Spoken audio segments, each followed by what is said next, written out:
오늘 또 오전에 끔찍한 사고가 있었죠. 남양주시 지하철 공사 현장에서 붕괴 사고가 발생을 했는데 작업 중이던 근로자 4명이 숨졌습니다. 예. 네, 자세한 이야기를 안영준 건국대 건축대학장과 또 사회부 정선미 기자 두 분 모시고 이야기 나눠보겠습니다. 네, 어서 오십시오. 안녕하십니까? 네, 안녕하세요. 네, 이게 참 웃으면서 얘기할 수 없는 좋은 얘기면 좋을 텐데요. 또 사건 사고입니다. 저기서 일단 오늘 오전에 발생한 이 남양주시 지하철 공사 현장 붕괴 사고 사건 개요부터 좀 정리해 주시죠. 예. 네, 오늘 오전 7시 20분쯤 남양주시의 지하철 진접선 공사 현장에서 붕괴 사고가 발생을 했습니다. 이 사고로 근로자 4명이 숨지고 10명이 부상을 입어 인근 병원으로 옮겨졌는데요. 이 중 3명은 중상인 것으로 확인됐습니다. 사고 현장은 이제 금곡리 주곡 2교 부근입니다. 당시 공사 현장에는 이제 근로자 14명이 작업 중인 것으로 알려졌는데요. 그 지하철 공사를 하다가 이제 무언가 이제 폭발을 하면서 이제 지하 15m 아래에 이렇게 고립이 되어 있다가 이제 변형이 당한 겁니다. 이제 경찰과 소방당국에 따르면 이제 폭발 충격으로 이제 사망자 1명은 이제 바로 바깥으로 이제 튕겨져 나갔고요.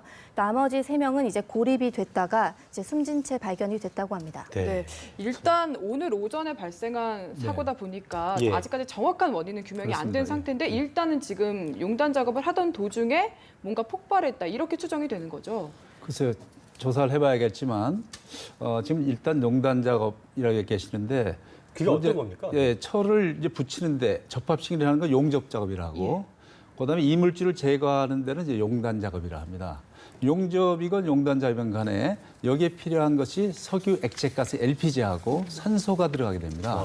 그래서 산소 쪽에 있는 압력이 LPG보다 압력이 높게 되면은 산소가 그런 역류가 돼가서 역류에 대한 현상을 해서 사고가 나는 경우가 있습니다. 그래서 혹시 지금 용단 작업에서 사고가 났다면 그 역류에 의해서 또 이제 원래는 그 5m 이내는 인화물질이 없어야 됩니다. 폭발 사고를 위해서. 그래서 아마 조사를 해보면은 알겠지만은 용접 작업이건 용단 작업이건 간에 그 산소의 역류로 인해서 폭발 사고를 방지하기 위해서는 반드시 5m 이내는 인화물질을 없애야 되는데 조사 결과 어떻게 나올지 궁금합니다. 이게 그만큼 위험한 작업인 거네요. 그러니까 굉장히 안전을 기해야 되는 거고 그렇습니다. 5m 내에는 인화 물질이 없어야 되는 건데 만약에 인화 물질이 없는 것으로 판명이 된다면 그렇다면 아까 말씀하신 대로 그 산소가 뭐 역류해서 이게 압력이 좀 맞지 않아서 그렇죠. 그런 거라고 산소의 압력이 LPG 압력이 높으면 이제 역류 현상이 일어나거든요.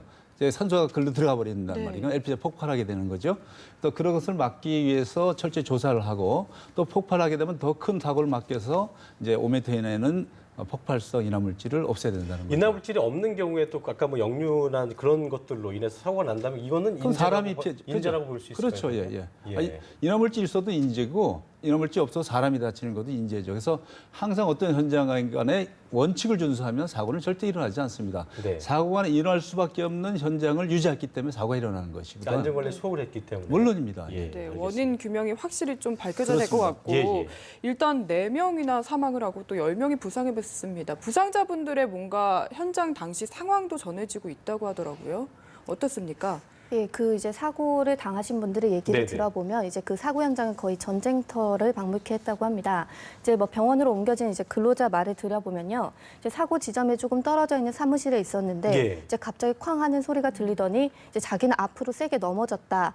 그 후로 이제 눈을 떠보니까 병원이더라라고 얘기를 했는데 이제 병원에서 이제 온몸에 이제 목이나 허리 등등의 이제 통증이 느껴졌다고 합니다. 이제 또 다른 근로자 같은 경우는 이제 그분도 엄청나게 이제 큰 폭발음을 듣고 갑자기 앞이 뿌옇게 변한 후에 앞으로 넘어졌는데 이제 다 자신 말고도 이제 다른 사람들도 이제 함께 넘어지는 모습을 봤다고 전했습니다. 저희가 뭐 그 상황을 보진 못했기 때문에 이게 폭발 정도가 어느 정도 짐작을 할 수 없겠지만 상당히 큰 그 폭발로 저희가 추정을 해볼 수 있을 것 같은데요. 사고의 대처는 어떻게 잘 이루어진 겁니까? 어떻습니까? 네, 제가 봤을 때는 이제 상당히 그래도 빨리 진척이 된 것으로 보이는데요. 이제 7시 27분에 이제 사고 신고가 이제 접수가 됐고요. 이 내용이 이제 구조대라던가 이제 관계기관, 이제 특수대응단을 비롯해서 이제 청와대라던가 국무총리실에게도 이제 전달이 됐다고 합니다. 그리고 한 20분도 채 안 된 이제 7시 43분에 이제 그 이제 선착대가 이제 현장에 도착을 해서 인명 구조를 실시를 했고요. 예. 이제 8시 50분에는 이제 긴급 구조 통제단도 도착을 했습니다. 그렇군요. 이 긴급 구조 통제단은 이제 각종 재난이 발생할 당시 이제 긴급 구조에 관해서 이제 총괄을 하는 기구입니다. 그리고 이제 박인용 국민안전처 장관이라던가 이제 강호인 국토부 장관도 이제 사고 현장에 방문을 해서 이제 사고 수습과 안전 관리를 이제 점검을 했습니다.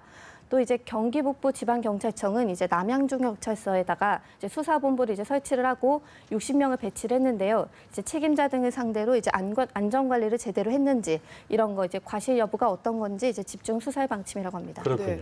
후속 대처가 발빠르게 이루어졌다는 점은 참 다행인데 문제는 그렇습니다. 이런 공사장 안전사고가 이전에도 몇 번이나 반복됐다는 게 아닐까 싶은데요. 예, 이제 이런 사고가 이제 뭐 최근의 사고도 있지만 이제 크게 발생한 걸 3가지를 이제 간단히 살펴보면요. 예. 이제 지난 2월에는 이제 김해시 나전 일반산업단지 내에서 이제 옹벽을 보수공사를 하던 도중에 이 옹벽이 무너져가지고 이제 사고가 발생을 했습니다. 네. 이제 거기에서도 이제 4명이 매몰이 됐는데 이제 3명이 숨지고 1명이 다쳤습니다. 이제 수사 결과에도 이것도 이제 공사 관리 소홀 때문으로 이제 밝혀졌습니다. 이제 예. 사전에 검토가 없이 옹벽 상부의 구조물을 이제 추가로 시공을 하면서 이제 과부하가 걸려서 이렇게 사고가 났다는 겁니다. 예. 또 이제 지난해 7월에는 이제 동대구역 복합 환승센터 신축 공사장이 붕괴를 했는데요. 이제 지하 6층에서 이제 콘크리트를 타설을 하다가 바닥이 무너졌다고 합니다. 이로 인해 이제 근로자 12명이 다쳤는데요. 이 사고 원인은 이제 용접을 불량하게 했기 때문으로 이제 밝혀졌습니다. 또 지난해 3월에도 이제 경기도 용인 도로공사 이제 현장에서 이제 건설 중이던 교량이 상판이 붕괴하는 사고도 발생을 했었습니다. 예. 여기에서도 이제 9명이 10m 아래로 추락을 했고 예. 여기에서 이제 1명은 숨지고 8명이 다치는 사고가 있었습니다.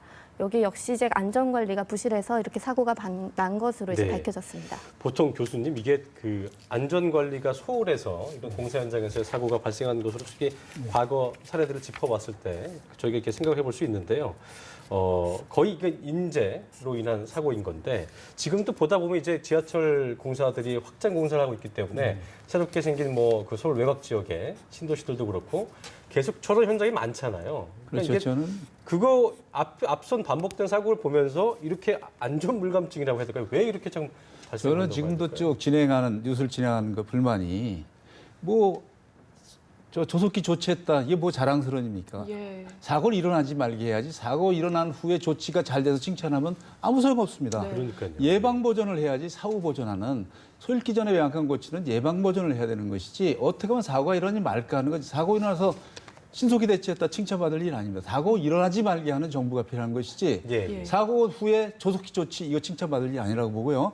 예방 보전을 해야 되는데 사고는 충분히 막을 수 있는 겁니다. 왜냐하면 안전 수칙을 정확히 하고 지금도 그 현장에 안전관리 책임자가 있었는지 궁금합니다. 왜냐하면 건설 현장에는 그 안전관리 책임자가 없었을 거예요. 왜냐하면 무조건 우리 있어야 되는 거죠, 그런데 그렇죠? 하도 조직이 있어요. 그래서 건설회사는 안전관리 책임자가 있지만 하청업체의 안전관리를 책임지는 사람은 없어요. 그렇기 때문에 그런 작업을 할 때 안전에 대한 지식이 부족한 그 기능공들은 그냥 무방비 상태에서 작업 조건이 없으니까 사고가 나는 거죠. 그래서 지금은 보통 우리 모두가 국민 모두가 예방 보전을 어떻게 할 건가 여기에 신경을 써야지 사고 후에 어떻게 조치했다 칭찬하는 일이 다시는 없었으면 좋겠습니다. 네. 예. 그렇다면 교수님 보시기에는 이런 건설사들의 하청 구조 자체가 좀 문제가 있다 이렇게 그렇습니다. 보시는 건가요? 왜냐하면 우선 먼저 공사를 따려면 최저 낙찰제를 합니다. 가장 낮은 금액을 쓰는 업체가 그 선정하게 돼 있으면 그 낮은 금액을 가지고 이윤을 남기려면 어쩔 수 없는 안전에 대한 무리를 하게 되거든요. 그래서 우리나라의 구조적인 그 입찰 관계라든지 건설 관련된 모든 것이 다시 한번 체크돼야 된다고 봅니다. 네. 자, 그 조금 전에 이제 하철 구조 얘기를 했었는데 이게 문제점을 꼽히고 있다고 하던데요. 이 부분은 좀 짚어주시죠, 정 기자. 예. 예, 저 이번 사건 같은 경우에도 이제 포스코 건설의 이제 하청업체 메일 네네. ENC라는 곳이 이제 공사를 진행했습니다. 예. 이 사상자들도 이제 메일 ENC 직원들인데요. 이제 아까 교수님이 말씀하셨다시피 이제 하청을 주면 이제 비용도 한정되고 이제 공사 기간도 이제 맞춰서 하다 보니까 이제 네네. 안전에 이제 소홀할 수밖에 없는 것이 이제 현실입니다. 이제 뭐 안전보다는 이제 좀 저렴한 자재를 사용한다던가 이제 교육도 이제 제대로 되지 않고 뭐 이렇게 사람도 두지 않고 이런 식인데요. 이제 또 거기에다가 이제 사고가 난 경우에도 문제가 됩니다. 이제 이 하청업체에게 맡긴 후에 이제 사고가 발생을 하면 원청업체가 이제 사고 책임 책임이 이제 하청업체에 있다 이런 식으로 떠넘기는 경우도 되게 많이 볼 수 있는데요. 네네. 이에 대해서도 이제 작년에 사고가 많이 났는데 이에 대해 이제 노동부 장관 같은 경우도 이제 하청업체 이런 작업 도중에 발생하는 이제 산업재해 사고에 대해서는 네. 이제 원청업체의 책임도 이제 철저히 묻겠다고 이제 앞으로 밝혔습니다. 그렇군요. 네, 반복해서 이야기를 드리지만 아직 원인이 밝혀진 건 아닙니다. 그렇습니다. 하지만 이런 일련의 사고들이 임재인 경우가 많은데 예. 이걸 방지하려면 어떤 게 필요하다고 보시나요? 그러니까 안전사고가 났을 때 서로 책임을 전가할 게 아니라 그 모든 사람이 책임질 수 있는 자세가 필요합니다.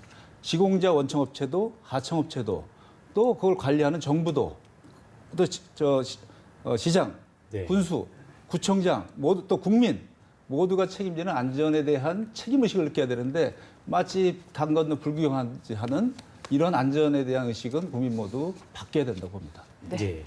자, 지금까지 남양주시 지하철 공사 현장 붕괴 사고 관련해서 건국대 건축대학장이신 안영준 학장 그리고 사회부 정선미 기자와 자세한 이야기 나눠봤습니다. 오늘 말씀 고맙습니다. 잘 들었습니다. 네.